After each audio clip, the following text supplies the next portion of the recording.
2020년 2월 11일 누가복음 10장 17절에서 24절 큐티 말씀. 참된 기쁨. 본문 말씀.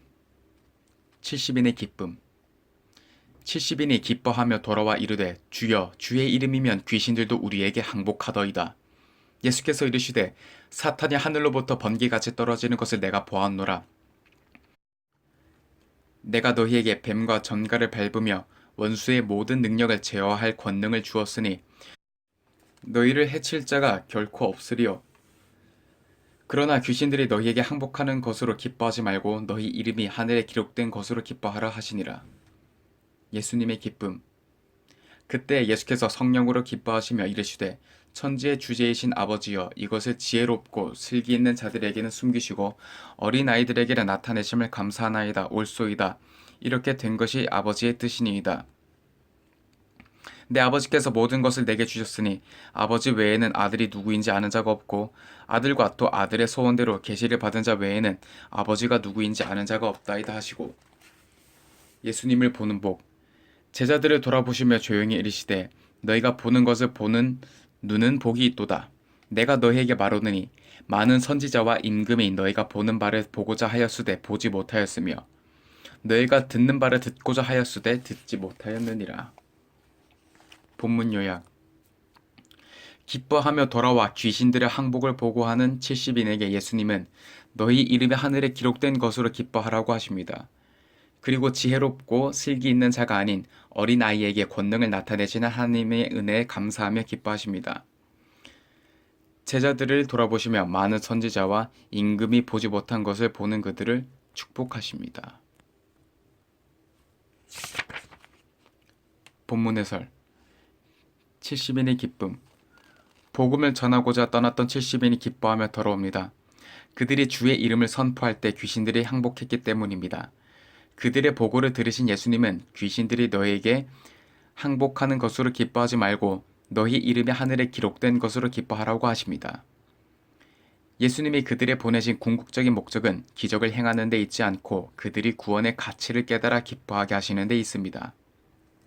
전도자가 진정 어린 고백을 할 때 듣는 자들이 하나님께로 돌아오는 역사가 이루어집니다.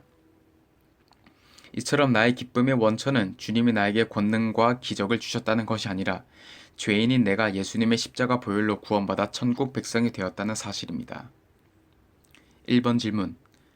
나는 기적을 보고 기뻐합니까? 아니면 하나님이 내게 베푸신 구원 때문에 기뻐합니까? 예수님의 기쁨. 예수님이 성령으로 기뻐하십니다. 예수님이 기뻐하신 이유는 죄와 사망 가운데 있던 세상에 하나님의 나라가 임하여 구원이 시작되었기 때문입니다.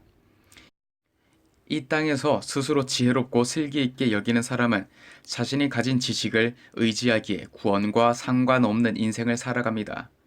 그렇기에 하나님은 어린아이와 같이 연약한 자들에게 겁없는 자비와 은혜를 베푸셔서 하나님 아버지의 뜻을 알게 하십니다. 이들은 아버지의 계시를 받아 아들이신 예수님을 알게 되고 아들의 계시를 받아 아버지인 하나님을 알게 됩니다. 하나님은 그분의 아들이신 예수께 모든 것을 주셨기에 우리는 오직 예수님을 통해서만 하나님을 제대로 알 수 있습니다. 2번 질문. 하나님 앞에서 나는 지혜롭고 슬기 있는 자입니까? 아니면 어린아이와 같은 자입니까? 나의 연약함을 하나님께 솔직히 토로하고 있습니까? 예수님을 보는 복. 하나님께 감사하며 기뻐하신 예수님은 제자들을 돌아보시며 너희가 보는 것을 보는 눈은 복이 있다고 조용히 말씀하십니다. 수많은 선지자와 왕들이 메시아에 대한 예언이 성취되기만을 기대하며 기다렸습니다. 하지만 그들이 살았던 시대에는 예언이 성취되지 않았기에 결국 메시아를 볼 수 없었지요. 그러나 선지자도 왕도 아닌 제자들이 모든 예언의 성취신 예수님을 직접 눈으로 보게 되었으니 이 얼마나 놀라운 일입니까? 마찬가지로 우리가 구원자 예수님을 믿고 구원을 얻게 된 것은 우리 인생에서 가장 감격스럽고 놀라운 사건입니다. 예수님을 하나님의 아들로 보고 듣고 믿을 수 있는 것은 하나님이 내게 주신 가장 큰 복입니다. 3번 질문. 내 인생 최고의 복은 값없이 받은 구원임을 인정합니까? 내가 받은 구원을 소중히 여기고 감사하며 살아가고 있습니까? 기도하기. 죄와 사망 가운데 죽을 수밖에 없는 저의 영혼을 구원해 주시고 구원의 감격과 참된 기쁨을 누리게 해주시니 감사드립니다. 저의 지혜와 능력이 아니라 하나님이 값없이 베풀어 주신 은혜로 구원받았음을 잊지 않게 하옵소서. 70인의 전도자들과 같이 제가 많은 예수님을 전하며 증인된 자로서 거룩한 삶을 살게 하옵소서. 묵상 간증. 박사 학위보다 더 귀한 김종석.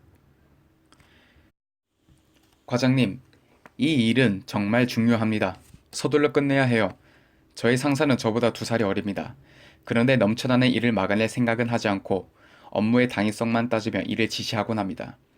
평소 저는 회사의 리더는 업무의 방향을 결정하고 조직원들의 자신이 감당할 수 있는 일 이상을 맡지 않도록 관리하는 사람이라고 생각하기에 상사의 행동이 이해되지 않았습니다.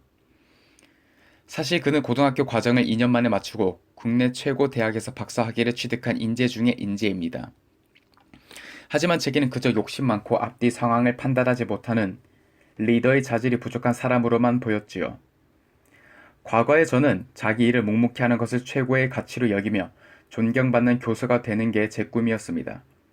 좋은 성적을 유지한 덕분에 대학교 4학년 때는 국내 유명 기업에서 졸업 후 취업을 전제로 장학금과 생활비를 지원받으며 석사 과정을 마쳤습니다.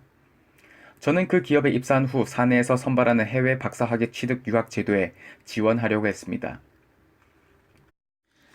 하지만 딱 그 시기에 회사 유학 지원 제도가 없어지면서 제 계획은 물거품이 되었습니다. 대신 저는 6개월간 해외에 있는 대학으로 단기 연수를 떠났습니다. 연수 기간에도 영어 시험을 보고 그곳에서 마음에 드는 대학교 교수와 친분을 쌓아두었습니다. 그리고 국내에서 한 가지 시험만 더 본 후 곧바로 유학을 떠나고자 마음먹었습니다.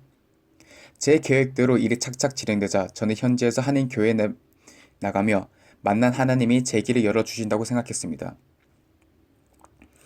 하지만 하나님 뜻은 제 생각과 완전히 달랐습니다. 귀국해서 유학 준비를 한창 분주할 때 하나님은 뜻하지 않게 셋째 아이를 저희 부부에게 허락하셨습니다. 아내의 우울증도 알게 하셔서 제 꿈을 접어야만 했습니다.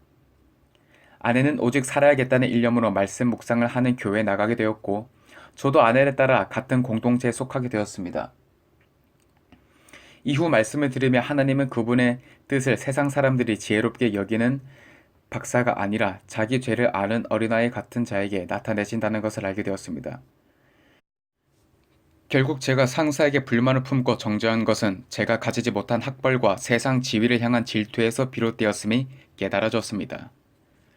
그런 저의 모습을 직시하자 상사가 자신보다 나이 많은 사람들을 이끌고 가는 권고함이 보였지요. 물론 아직도 제가 이루지 못한 학벌에 대한 욕심을 저의 세 자녀를 통해 이루고자 하는 마음이 불쑥불쑥 올라옵니다. 하지만 그때 유학을 떠났다면 지금처럼 아들의 소원대로 계시를 받는 자로서의 영광을 누리지 못했을 것이지요. 박사 학위보다 더 귀한 죄의 고백이 있는 인생이 되게 하신 하나님께 감사드립니다. 오늘 큐티 말씀 여기서 마치도록 하겠습니다. 오늘 하루도 주님 안에서 승리하세요.